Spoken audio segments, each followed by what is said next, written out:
I honestly think that the more our net worth has grown, the more we've just learned to be content. Like there's no chasing the Joneses or comparison to other people. Like we just kind of stay in our own lane. We're just simple folk that are happy with what we have and appreciative of it, because we obviously realize like this could be taken away or a health scare could happen, or my husband did a couple tours of Iraq and Afghanistan, and so he easily could have lost a limb or lost his health, and so we just try to be content with with what we have. And I think that's where a lot of people struggle, is they think, oh, I'll just get to this million, or oh, I'll get to 1.5 and then I'll be happy. And you really just have to learn to enjoy the journey along the way. Like there's just not a magic bullet that says when you wake up tomorrow and you have $1 million or a paid off home that you're suddenly going to be happy. Like you really just have to learn to be content with the journey. You're listening to the Millionaires Unveiled podcast, where you'll hear the stories and interviews of everyday millionaires. We'll unveil their decisions, their strategies, and their current portfolio allocation. Now to your hosts, Clark Sheffield and Jace Mattinson. Welcome back to another episode of the Millionaires Unveiled podcast. This is episode number 216. Clark, what's going on, man? How you doing? Dude, doing pretty well. What's going on with you? Man, just getting ready for the Christmas festivities here shortly, and year end, it's a great time of year. Some of my favorite time of year. What about you? Yeah, the best time of the year, right? Yeah, same here. We'll be going out to Utah to visit family here at the end of the month, so excited about that. Awesome. See if they can get some snow out there. Yeah, right. No kidding. Y'all got a little bit of flurries up there, didn't you? New York? I think so. Yeah, but yeah. I want less snow here and more snow there. Yeah. But if you're getting snow up there, getting snow out there, and I think some of the resorts are open. They're so sophisticated in their snowmaking abilities now too. So you might not even know that it's fake snow. Probably true. Probably true. So we got an email this last week from Stacy regarding a gap fund. Somebody that basically wants to retire early, but when we say retire early, we're saying retire before they have access to their retirement accounts. So before the age of 59 and a half, and how they bridge that time period between, let's just say 50 or 55 and 59 and a half when they can access those. So Clark, what's your take? What have we seen from millionaires on how to bridge that gap, and then also, taking care of insurances? Yeah, so Stacy, thanks for writing in, and that's exactly the question. And also, what do you do for insurance after you quit your job? Insurance, I think we've talked about a couple times. You got the Christian health share planning, but most of it, people are just buying on the market. The other thing that we've seen are people will take a job at like a government job, working 10, 15, 20 hours a week just for the benefits. So a couple options there. If you could take a city job, be a librarian or volunteer somewhere and get benefits that way is kind of what we've seen too. But in terms of the gap fund, I think most of our millionaires, or I know most of our millionaires, have both money in there in the market, in their retirement accounts, and then money outside of the market. So once you start maxing out your 401ks, Roth IRAs, if you got the SEP IRA or whatever, all these different things, if you work for the government, you're going to have a different account. But most people are putting money in those retirements and in just a traditional investment account. So nobody that we've really, or very few that we've talked to, have very, very high just cash sitting there, right? Like 50, hundreds of thousands of dollars just sitting in cash. If they have that much cash, they go take that money and put it into a traditional investment account. And I think that's what they would live off of in this situation here. Admittedly, a lot of them also have rental income, right? Rental income that they can use and live off, and they've created passive income that way. What else do we see, Jace?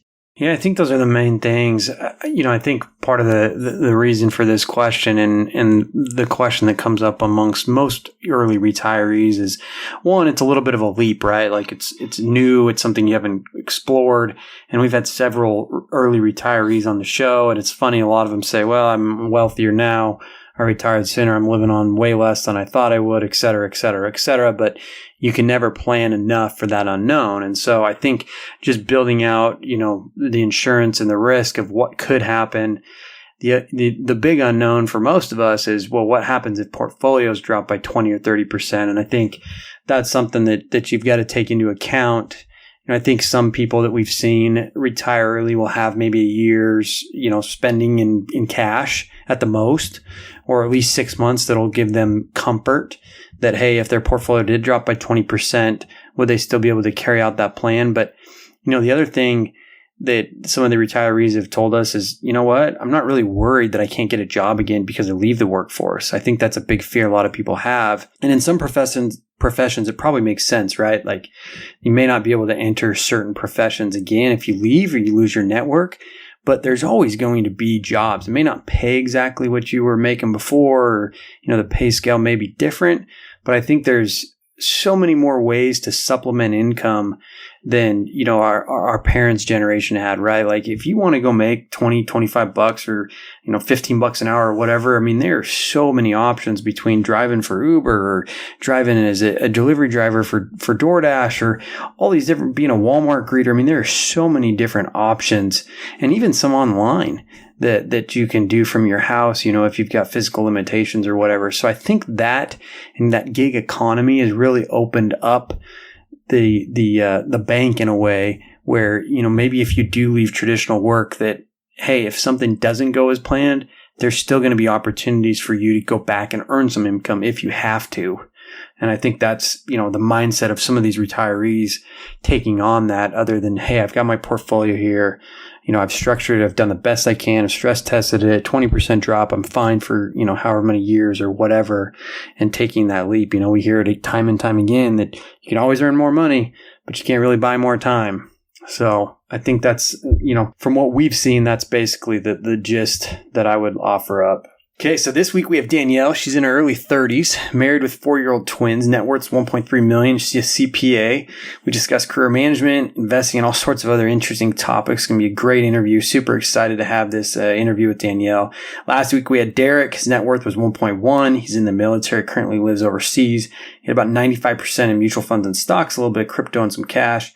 Talks about making over $200K in crypto, which ended up also being part of a Bitcoin Ponzi scheme. So interesting interview with him, especially if we've seen more and more of our millionaires have a little bit of crypto in their portfolios recently. Go check that out. That's episode number 215. Appreciate you tuning into the show week after week. I just wanted to read a review that we received. This comes from Martinov. Totally enjoy your podcast. Would like to hear one that grew up in Latin America and became an EDM from scratch. So that's our call. Can we get somebody from Latin America? If anybody knows anybody, we'd love to have you on your show. It's a request from one of our listeners, Martinov. Appreciate you leaving that review. Also, if you'd like to ask a question, the Millionaires, we've got a SpeakPipe on the website as well. You can just write us an email like Stacy did today. We'll try to get to it or shoot it to a few millionaires that it may be applicable for when we do these interviews. So without any further delay, let's get into the episode with Danielle. Danielle, do you want to just give us a little about your background and what you're up to now? Yeah, so my name's Danielle. I'm married with twin boys that are about 4 years old. We live in the state of Texas, where we recently settled about a year ago. So I'm 33 years old, and my husband and I have amassed a net worth of about $1.3 million.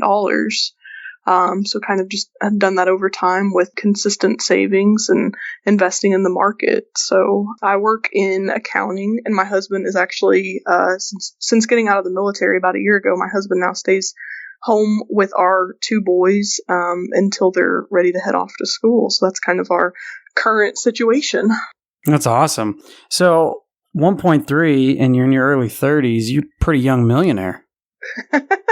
Yeah, I was definitely one of those geeks in high school. I really enjoyed, my business classes, and somebody explained compound interest to me, and I was kind of hooked on it. I remember as a sophomore in high school, I sat through a Edward Jones seminar, and they ran some of those compound interest calculations and talked about, putting money into the stock market. And ever since then, I was just kind of hooked on it. And I've always been me and my husband have always been pretty good savers. So just tried to live on less than we make and just, keep consistently saving over time.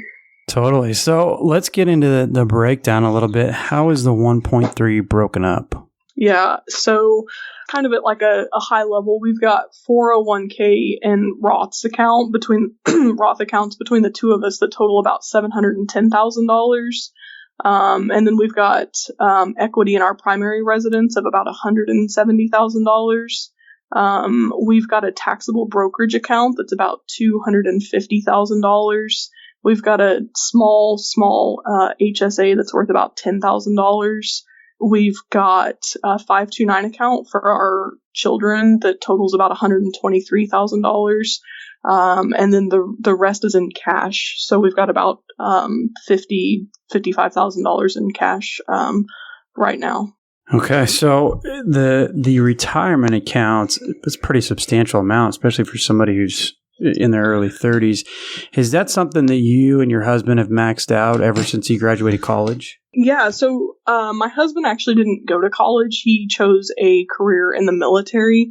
But my 401k, I guess if I back up just a little bit, I worked my way through college, so I was pretty fortunate to be able to pay cash for that as I went. It seemed like the scholarships really dried up after the first year of school. And then once I got through that, I was just able to work my way through college, pay cash for it every semester. So what that afforded me is once I got through college, I was able to not have student loan payments. So then I could, heavily or aggressively invest in retirement in my 401k as soon as I was able to land my first job. So one of the best pieces of advice I got from a young age was to max that 401k out as soon as possible.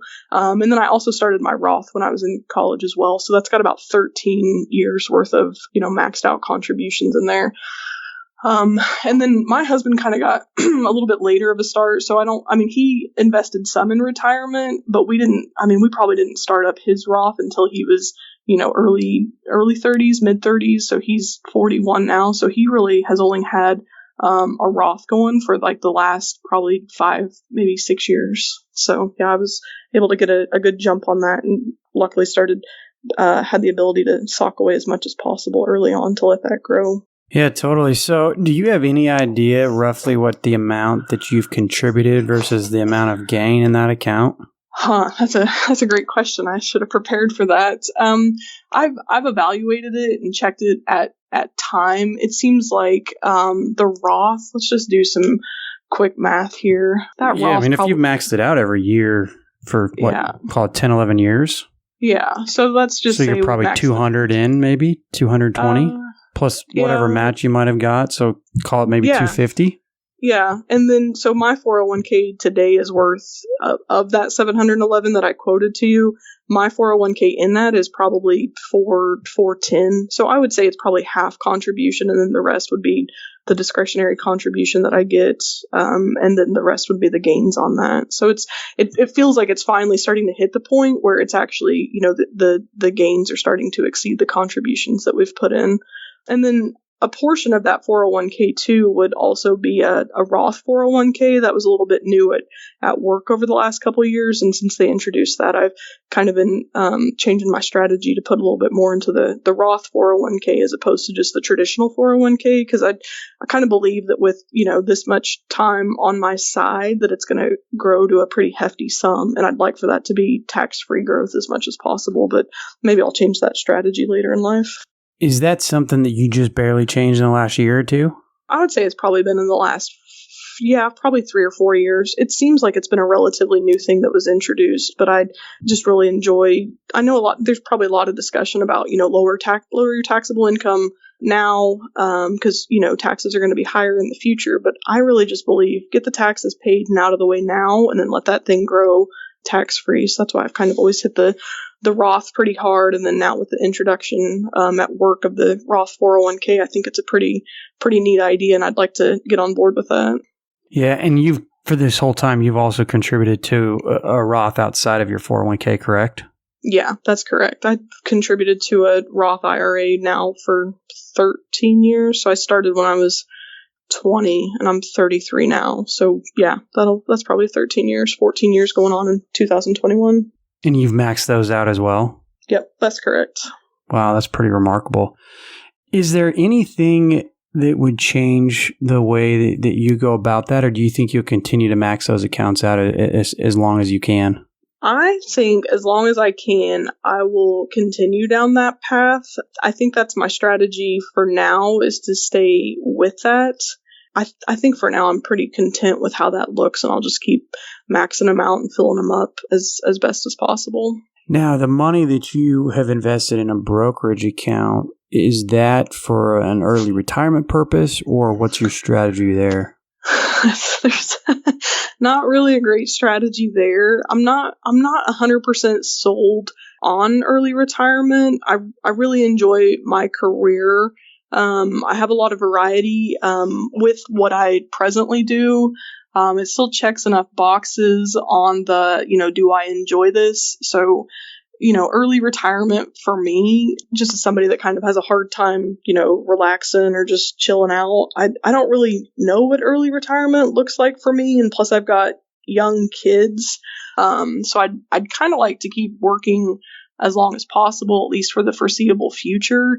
So that taxable brokerage is kind of just there to be there in case of a rainy day fund, or in case of, God forbid something happens. Just so for now, it's not really earmarked for any specific purpose. It's just kind of savings for the sake of savings. So it's not, I wouldn't say that it's necessarily an early retirement account, but who knows, it could be in, the next 10 years if the tides change. Yeah. So between the retirement and the brokerage account, are those invested in stocks, bonds, mutual funds, index funds? Pretty heavily weighted towards mutual funds and index funds. So, I mean, there's a little bit of bond in there just to kind of offset the equities, but not much. So we tend to lean more towards index funds for our investing purposes. And has that always been the case? Well, early on, I thought I would try and do my hand at, picking stocks, but I wasn't very good at that. So I thought, more consistent, just, average cost investing with mutual funds and index funds was a more reliable way to do my investing, so that I didn't have to have, analysis paralysis. So for the most part, we just stick with our, equity mutual funds or index funds and call it a day. Do you have any stock winners or stock picks that made the bank, or the ones that really killed you? No, when I was younger, I thought I'm, have an accounting degree. I should know how to pick stocks. And it's like, this is for the birds. I'll just stick with, an index fund and call it a day. But, over the last year, I mean, hindsight's 2020, but over the last year, obviously, the Googles and the Amazons and the Teslas have done amazing. So I'd love to sit here and say, oh yeah, I, picked those and bought them at, $10 a share, but that didn't happen. So I don't have anything fun like that. Yeah. Do y'all have any debt? We have a mortgage on our house. So that is at the balance of the mortgage is about $160,000. And so we recently refinanced it down to a 3% interest rate. So we're not really super aggressive with paying that off. We're kind of, okay with the leverage, and we'd rather be chunking more into the market right now as opposed to paying down 3% mortgage debt. But we have been completely debt free at one point when we lived in a less expensive house. We had a mortgage payment, plus we had 2 kids in daycare while my husband and I worked full time. And I just really felt like, man, we're kind of strapped each month and not able to hit our savings goals. So let's just go ahead and pay off the mortgage. So we have been mortgage free and completely debt free, but at this point we're still carrying a mortgage on the primary house. But otherwise, we haven't had a car payment in, I think my husband and I were talking about it, and it's probably been about 6 years. So I mean, we've never carried credit card debt. My husband didn't go to college, so he didn't have student loans, and I was able to cash flow my way through college. So I didn't come out of college with those student loans. So that's been a huge part of it too, because when you don't have to make those debt payments each month, then you're kind of just left with, covering the monthly bills and then stashing it away in savings. Yeah, totally. Danielle, do you invest your HSA at all? Yeah, the HSA is invested. So it's got a pretty small balance of only about $10,000. And I think we're required to leave like $1,000 in cash. So the other $9,000 invested in just a, plain Jane index fund. So it's invested, but obviously that's not making up much of our net worth. Yeah, totally. And I'm assuming same with the 529s? Yeah, the 529s are invested in just a VTSAX fund. So those are invested in just one fund actually. So Okay. I want to get into these a little bit just because it's one of the higher balances we've seen, especially at your age. What is your mindset in terms of that balance? Do you continue to contribute to it? Do you think that that's enough? I mean, you mentioned your boys are 4, so they've got, another 12 to 14 years before they're going to be kind of looking at college and then looking at what that cost might be. Where's your head at as it relates to that balance and what that balance needs to be or what you would like it to be going forward for them? Yeah, that's a great question. We obviously, with the boys being 4, we're not for sure if they will make it to college or if, that sounds like something of interest to them. But our plans here in our house are to presume that our kids will be going to college. And so we'd rather save for it and not need it or maybe have to repurpose it as opposed to looking up and our kids are 18 and we're not able to put them through college. So I shared with you that I had cash flowed my way through college because my parents didn't go to college. And so when I went to college, they were kind of like, okay, see you later. You're on your own. Like there wasn't really a discussion about it or any sort of consideration of help. So it was just kind of in hindsight, it seems kind of unusual or weird that that's sort of how the whole thing went down. And so our plan, once the boys were born, is we said, okay, we're going to put money into these. We wanted to put a couple grand in them per year or get them built up as soon as possible so that compound interest was on their time or was on our side. Because I know, the popular thing to do is let's put a couple $1,000s in it each year until the kids are, 15 or all the way up until a kid's ready to go to college. But my thought was if I can front load these, then I don't need to put as much in it and I can kind of get that out of my way or check it off my list. So I had mentioned earlier that at one point we were completely debt free, even with the house. And so to about 2 years ago, what happened was we were ready to move and we had a paid off house. And so I kind of came up with the idea or the strategy of, hey, mortgage rates are pretty cheap right now. It's not really that great of a time to be mortgage free. Let's take the cash out of this house and let's put it into the boys' 529 accounts. So we'll just use round numbers. We had a house that was worth $150,000 that we own free and clear. And what we did was we took proceeds from the sale of that house of about 80 and we put it into the boys' 529 accounts or somewhere in that ballpark because we kind of said we wanted 40 in each account. So what we were looking at then was, the boys were 2.5, I think, when we did this transaction. And so we put about 80 in there total. And then over the last year and a half, it's grown by about $40,000. So we kind of said, 40, 45 per account. Like that's what we're going to do. And then we'll just let them grow for the next 14-ish years. And whatever they make it to, great. If we need to repurpose it or if we've saved too much, we'll, assign a different beneficiary. But our plan now is to be done contributing to those accounts and just let it ride. So it's got about 85, maybe 80, somewhere in that ballpark, $85,000 worth of contributions. And then the rest is just unrealized gains on those accounts. Wow, that's awesome. All right, let's take a quick break from the episode with Danielle and talk about today's sponsor. Public.com is basically like Robinhood, Twitter, and Reddit had a baby. Imagine that, Clark. So anyway, we know how difficult it is for people to get started in investing. There's so many different platforms. There's so many different barriers, all sorts of things of all vying for your money, especially when you're trying to get into cryptocurrency, which we've had a lot of millionaires get into recently. And there's only so many ways that you can do it. In Public.com, you can start with small slices of shares and invest what you believe in any amount. It's interesting because you can kind of get insights from the community and other people and what they're doing, kind of like people posting on Reddit, their portfolios and screenshots of their thing. You get that on Public. Public's made it easy for us to learn about these things, whether it be crypto or ETFs or other stocks. When you're investing on Public.com, you're never investing alone. Connect with other investors from all walks of life and gain new ideas, understanding, and confidence to make your investments your own. Start investing with as little as $1 and get a free slice of stock up to $50 when you join Public.com today. Visit Public.com/unveiled to download the app and sign up using code UNVEILED. That's Public.com/unveiled and code valid for U.S. residents 18 and older, subject to account approval. See Public.com/disclosures. This is not investment advice. With that, let's get back to the episode with Danielle. So I want to get into your profession, your career path a little bit. you mentioned you work in public accounting, and you and I had a little discussion before we started that there's a lot of stereotypes out there about accountants with money. Where would you say most people in that profession and other professions that you work around in your job go wrong as it relates to handling of money?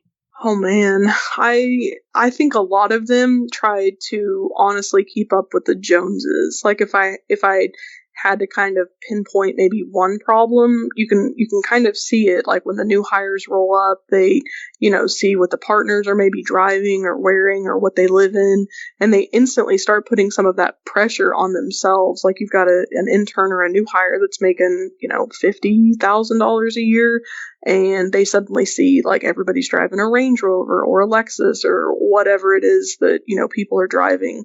And then from there on out, they kind of feel like, oh, I shouldn't live in an apartment with a roommate, or I need name brand clothes, or I need a name brand bag or something to carry my laptop in. And I need to, give the appearance because, we're in a professional, client service industry. So we have to look the part. But I just think maybe from the get-go is they try and compare themselves to somebody that's been, in public accounting or making a considerable amount of money for, 20, 30 years, and they're just not on that level. And then kind of the hamster wheel starts at that point where, they're coming out of college with student loans too. And so they don't have that cash flow necessarily right off the bat to, make some of those purchases that they might be making to keep up with some of the other more senior folks. And then, from a attorney or physician or other accounting profession world, I think a lot of times people incorrectly assume, oh, you're in accounting, you must be good with numbers, or you're in finance, you must be good with numbers, and that's just not always the case. I don't think necessarily that personal finance translates over to being a good accountant. I just don't think sometimes those are interchangeable. Yeah. Do your peers at work or the people that you associate with know of your wealth? No, definitely not. It's a very taboo subject. You don't talk about it. It's just not something that's really shared openly. I mean, there's maybe like one or two that when, I remember the day the day our net worth passed $1 million, I, texted one of my good colleagues and told her, and she just was like, oh, wow, that's cool. But like, otherwise, like no reaction or anything like that. So it's just definitely not something that gets talked about. And I don't know. I think sometimes too, like in the financial independence community, everybody kind of seems like they don't really like their job. So they're trying to, work and stash away all this money so that they can eventually quit their job. And that's not ever really been a goal of mine. Like I'm not in this to then turn around and quit my job, because I do enjoy my job and it gives me something to do. It gives me purpose. It allows me to, use my brain and learn more. So it's never really been something I'd say openly discussed. It just feels very taboo. Yeah, totally. So that call you mentioned that you told, had you had that discussion with her before? Did you know where she was at, or was that just kind of out of the blue? You had a good relationship with her? Yeah, she's kind of the opposite of me. She's just a good friend of mine, and she makes good money, but she spends good money. So I mean, she's I think it maybe caught her by surprise because she's my age, and so that maybe was, and so we make comparable amounts, and we're the same age. We have the same amount of kids, so there's a little bit of probably comparison there. And she always knew I was a big money nerd and like personal finance and all that stuff. But I think it probably surprised her to know, like, holy cow, like she's got $1 million at our age. So I think that might have shocked her a little bit, but she doesn't, it's not like it separated us or anything. Yeah, totally. So Danielle, as you look back on your journey, you started investing so young. Obviously, very few people know about this. Was there anything that your parents instilled in you to invest young? I know you mentioned that Edward Jones or brokerage compounded interest that you learned, but obviously there had been some lessons from some people that were instilled. Were those from your parents? And if so, what were they?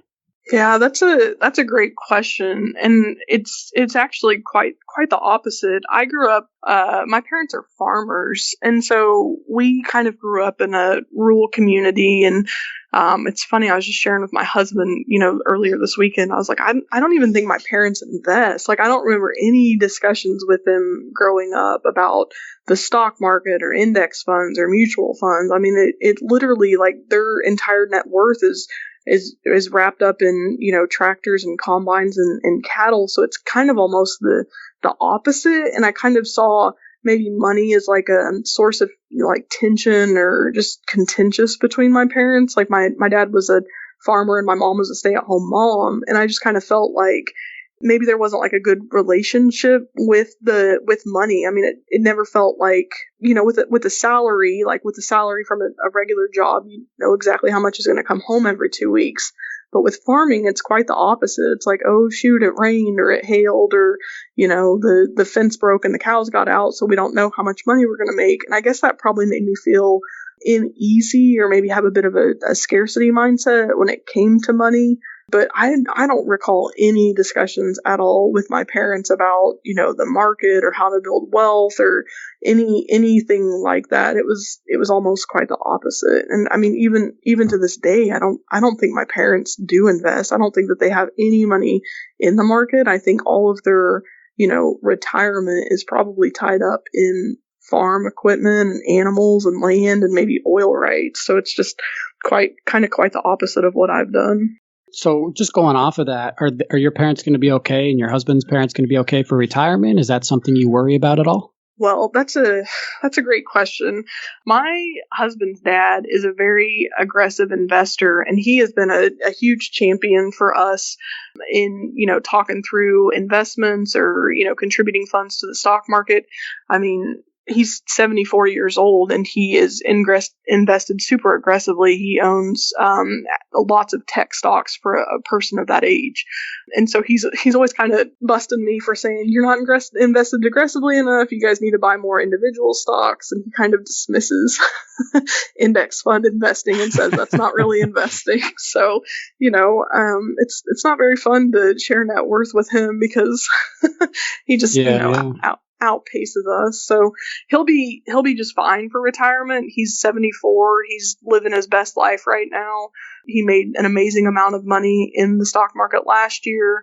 And so he'll be just fine. My parents, on the other hand, I'm honestly not 100% sure. I couldn't even tell you what their retirement plans look like.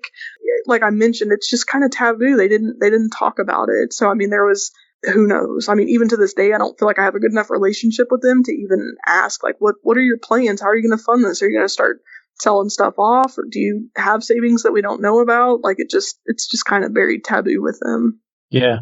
No, thanks for asking or answering. I was just curious because we talked to a couple people a few months ago or a couple months ago and talked about it on the intro to the show about how that's kind of an unknown for a lot of people in their retirement or in their future is, are they going to have to help cover for their parents?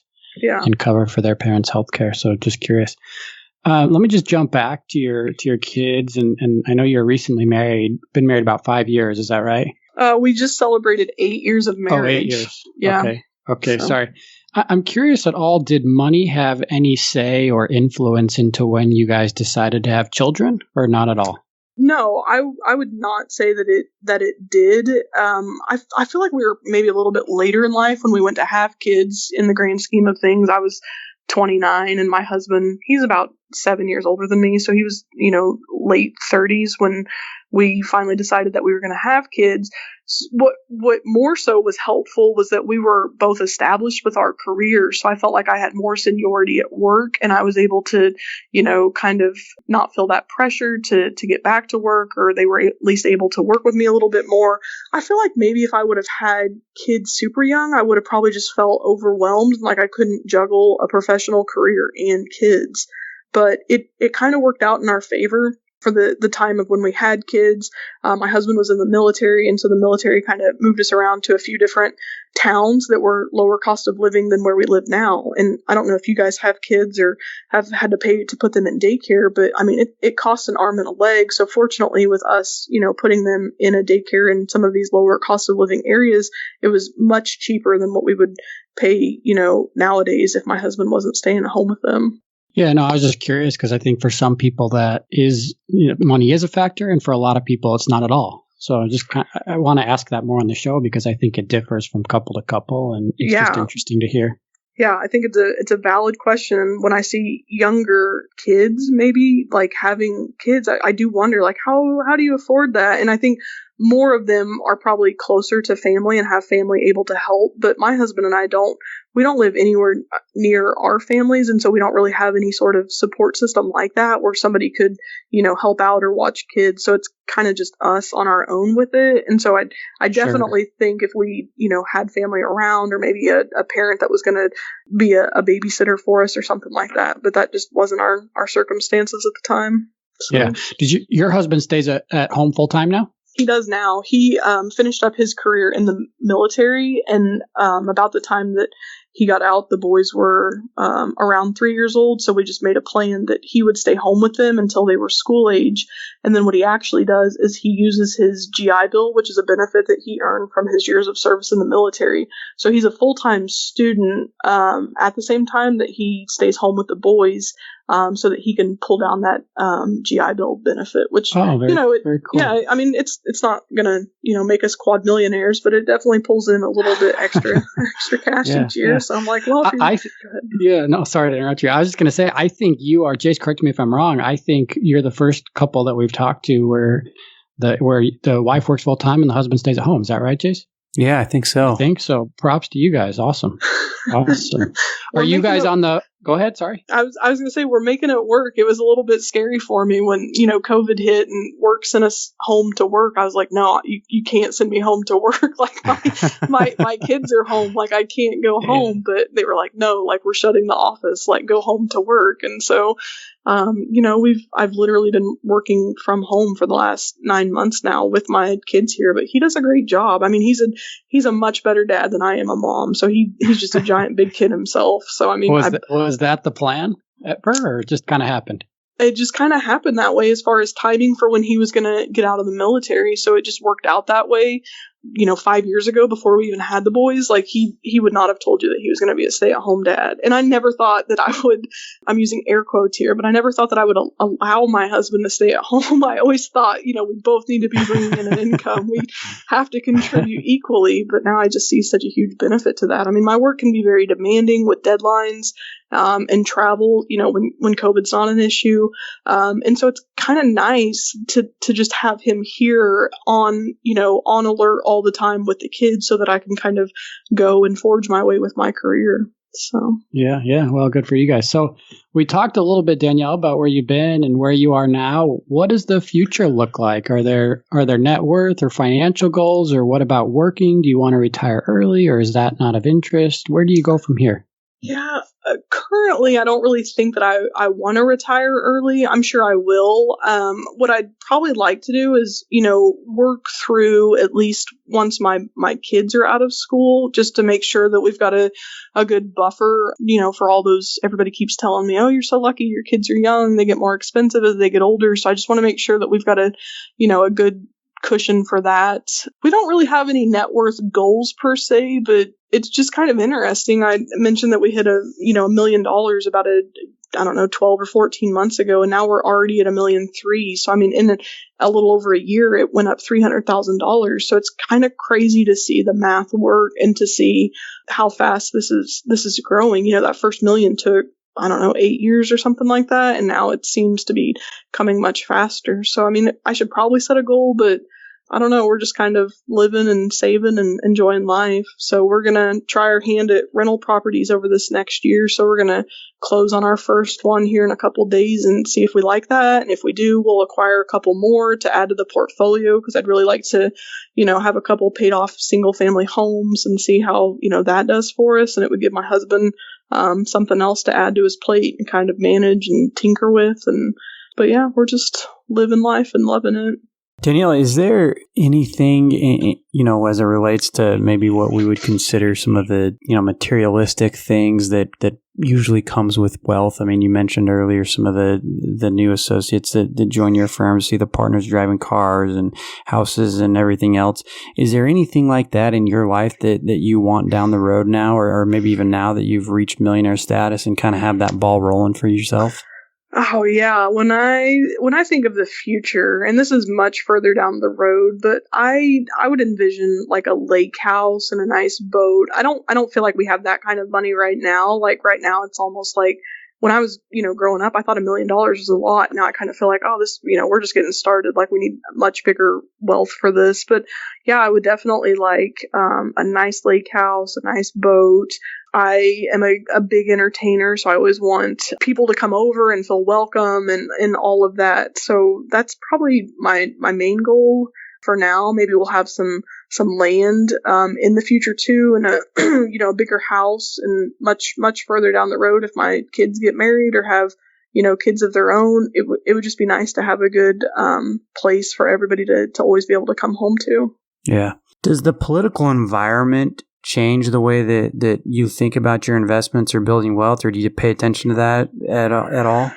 Yeah, I mean, it doesn't change it, because at the end of the day, as long as you're not selling, like if you can ride out, whatever it throws at you, it's interesting to see how it does impact the investments or what the stock market is doing. And I feel like here kind of lately, the stock market's off doing its own thing, even though, it doesn't really correlate with maybe unemployment or what's really happening in, most of America. So it's one of those things to kind of note and pay attention to, but it doesn't necessarily change my strategy. Like I didn't, change my investment balances or my portfolio leading up to the election. So it's more so just a kind of keep it in mind and understand it, so that I understand like what's happening in the world, but it's not necessarily something that keeps me up at night and causes me to shuffle funds from one place or the other or change up an investment strategy. So let me just ask, I'm curious before we wrap up with some rapid fire questions here. Did you worry about money as you started working? Did you worry about not having enough?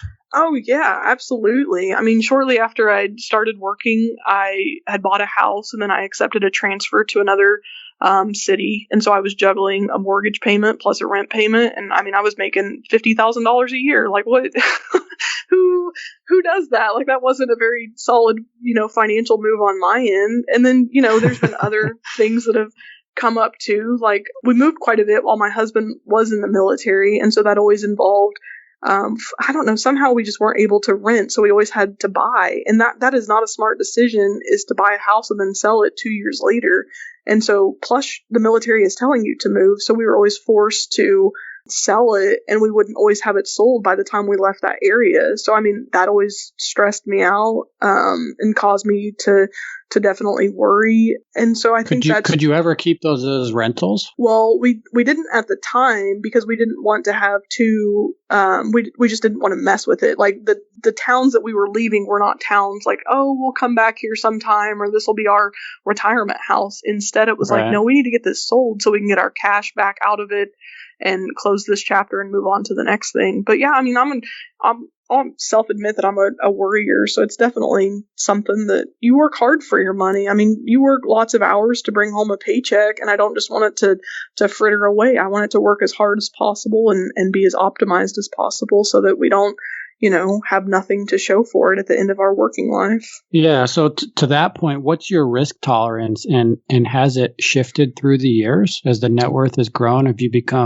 you been more willing to take risks or less risk because you want to hold on to the capital? Yeah, I'm definitely more willing to take risks, because I finally have figured out that it'll come back. Like if it goes down, it's going to come back. Like it's going to be replenished. If I got laid off or I got fired, I'll be able to find more gainful employment. Like there's just not such a doomsday approach to it. And we also feel like we have time on our side as far as age goes. So yeah, we're much more willing to be aggressive or take risks now and, let this play out. Like with this rental house, for example, I was terrified. I've spent the last 2 or 3 years like over analyzing, oh, we should get into rentals. Should we get into rentals? We shouldn't, like we're moving or this, that, or the other.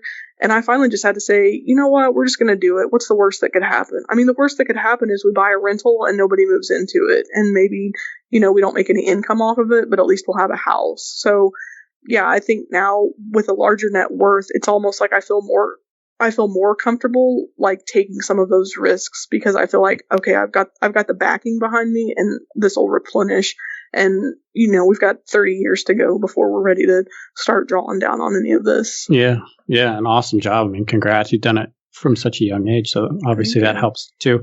So as you look back at your journey here, over $1 million in net worth, are there a few things that you could point to and say, hey, that's what made me successful. That's what made me get there? Yeah, I would definitely say that cash flowing my way through college was a huge help. I mean, it gave me a huge leg up once I got through college to not have to. They call your 20s the lost decade because you spend a couple of years going to school, and then after that you have to pay back your student loans, and then you kind of do all that to get back to zero by the time you're 30. I didn't really have that. I didn't come out of college with a hole, so I was able to, start heavily investing with my 401k and chunking money aside in a taxable brokerage. So I would say that was a big thing too. The other thing is that I've got a good career with good pay raises, so that's always helped as well. I think sometimes people maybe get in a stagnant career or a job that offers a 2 or 3% cost of living adjustment, but raises in public accounting have always been pretty favorable. It's a lot of hours and it's a lot of work, as you guys both know, but at least on the compensation side, it feels like it starts to pay off. Yeah, and you know where you're going to be, right? Yeah, that's true. If you perform well. Yeah. So great. Let's wrap up with some rapid fire questions here. You've been really generous with your time, so appreciate that. How old were you when you became a millionaire? 32 years old. So we hit it last November of 2019. So I was 32 years old. Sorry, I'm asking a woman her age there. I just realized. It's all right. It's totally fine. Okay. If you're comfortable answering these next couple, what's your household annual spending? Yeah, so it's about last year it was about $40,000 to $50,000. So for calendar year 2020, it was about 40 to 50. Obviously, that's going to be a little bit lower because COVID was kind of unusual with, sending everybody home to work, and you didn't have to do, some of the normal work expenses like tolls or lunches or, upkeep on wardrobe, Sure. etc. So, I mean, when I tallied it up for 2020, overall spending, not counting money sent to investments or, principal pay down on the mortgage, it was right around $40,000. But again, that's, pretty low. And I feel like it would probably in a normal year be closer to maybe like 50. And then as the boys get older, I would expect that to go up as well once they're in more activities and do things other than just, run around. So Yeah. It's good for a family of 4. So how much of the 40 to 50, I'm just curious, is the house payment? Well, our mortgage payment is $1,200 a month. So but that's principal and interest only. So the number I gave you doesn't include that because I would consider mortgage principal more of a savings. And our goal is to be mortgage free within a couple years. I mean, we're paying it off, but we're not like hyper paying it off. So we're trying to pay it off quickly, but I mean, it's probably still going to be 7 to 10 years for us to pay off the mortgage. Okay. What's been your range of annual household income? Oh, that's a great question.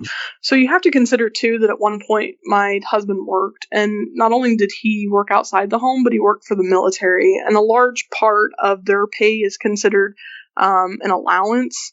So while they don't necessarily make, huge salaries, the amazing benefit to military pay is that it's not all taxable. So I think probably 2019, his last year in the military, was his highest year of salary. And so his salary plus mine was just a little over $200,000. But I mean, my starting salary coming out of college was just under 50. So that's probably not a very good range. But last year it was between 150 and 200 for the whole household. No, yeah, that's good. You started at 50 to a couple hundred. Good for you guys. Able to grow quick. What's been the most expensive meal out that you or your husband or both of you have personally paid for? Oh, probably nothing too crazy. Maybe like $100 or $150 with some friends. But I'm not a huge fan of going out to eat. I don't know. I eat out a ton with clients and conventions and stuff like that. Yeah. So I kind of feel like you eat out a lot in public accounting. Kind of feel like when I'm done traveling or at the end of a work week, I'm like, can we please just have a ham sandwich like at the table? So yeah. So what's been worth the money to you along this journey? Is there stuff you spent more money on? Yeah, I don't know. We're not car people. We're not toy people. We've got a modest home right now. I mean, I'm we're not like hyper frugal. Like I think when you get in the financial independence realm, you get a lot of people that, sell their cars and want to ride bikes. And, we're not quite there. We're somewhere in the middle. We're not real flashy, extravagant people. We're just kind of everyday millionaire, head down. Just, you probably wouldn't even know we were millionaires if you saw us in a crowd. We just kind of blend in with everybody. But yeah. I don't know. We haven't had travel. It's funny you asked that. So we had some trips planned for 2020 because we finally felt like, okay, the boys are old enough. Like traveling with 2 and 3 year olds is not vacation. So we haven't done too much travel, but it was definitely on our list for things to tackle last year. And then COVID kind of wiped that out. So we're kind of waiting on that to subside, and then we'll get everything going again. So we don't really have any crazy travel lined up right now. What does it mean to be happy or fulfilled to you? And has the money and the net worth growth along the way, has that contributed to being more happy or more fulfilled in life?